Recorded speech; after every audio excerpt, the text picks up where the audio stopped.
So, Tim, how many times have we walked in a client's office and they ask us the question, how about coaching for our managers? How do we help our managers become better coaches? And in our definition of coaching and being a coach, for us, a coach is who you are, not what you do. Correct. So, with that in mind, help us understand who is the coach that we're describing. Right. So if a coach is who you are, right, this is important to me. And I draw on my past, on playing on many sports teams and also being a coach for a long time. And also, knowing what happens in the coaching dynamic in the dancing world, in the entertainment world and so forth.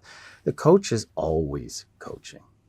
Right. Isn't that the truth? It is. And I think when we move into the business world, it's a busy day. It's a busy time. There's a lot going on. And we usually reduce the time to maybe that once a week moment. And we call coaching that moment when we say, so how's it going? Is there anything I can do to help? Right.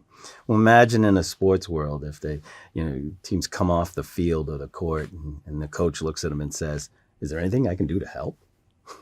And they'll look back and say, I figured you might have some insights. Something to say, right? Right, some insights for me. So, that's what we mean by a coach is who you are. You're always there and ready to assist and to understand, to help them be successful. And that's really interesting because I think there are three ways of coaching, right?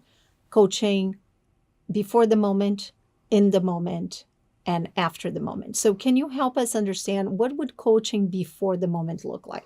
Yeah, and coaching before the moment is, I think, the place where, in my experience with my customers, it's the place they have the least amount of coaching. And so what do we mean by before the moment? What we mean is when the coaches, the managers are literally looking at the calendars of their people so that when they talk to them, they note that, I see you have a meeting, a visit, a call that you're making 2 weeks from now. Can you share with me what your intent is of the call? What's the outcome you're after and how you'll get that outcome? And so it's not, often we're busy. And so the manager says, okay, are you prepared?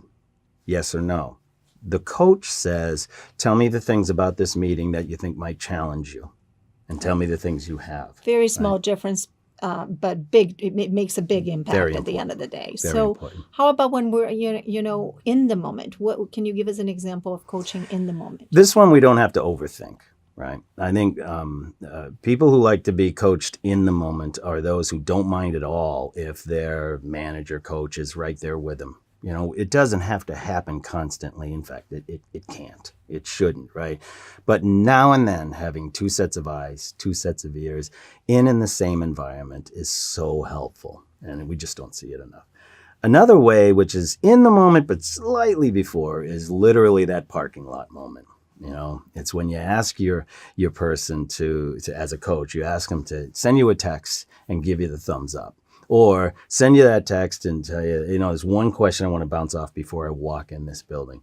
That is being there for them. That's the equivalent in the sports or the entertainment world of your staff member being able to look over and see that you're there right before it's time to go. Your support system is in place. Yes. Okay. Yeah. So, and then we look at it, after the moment. What would an after the moment coaching experience be like?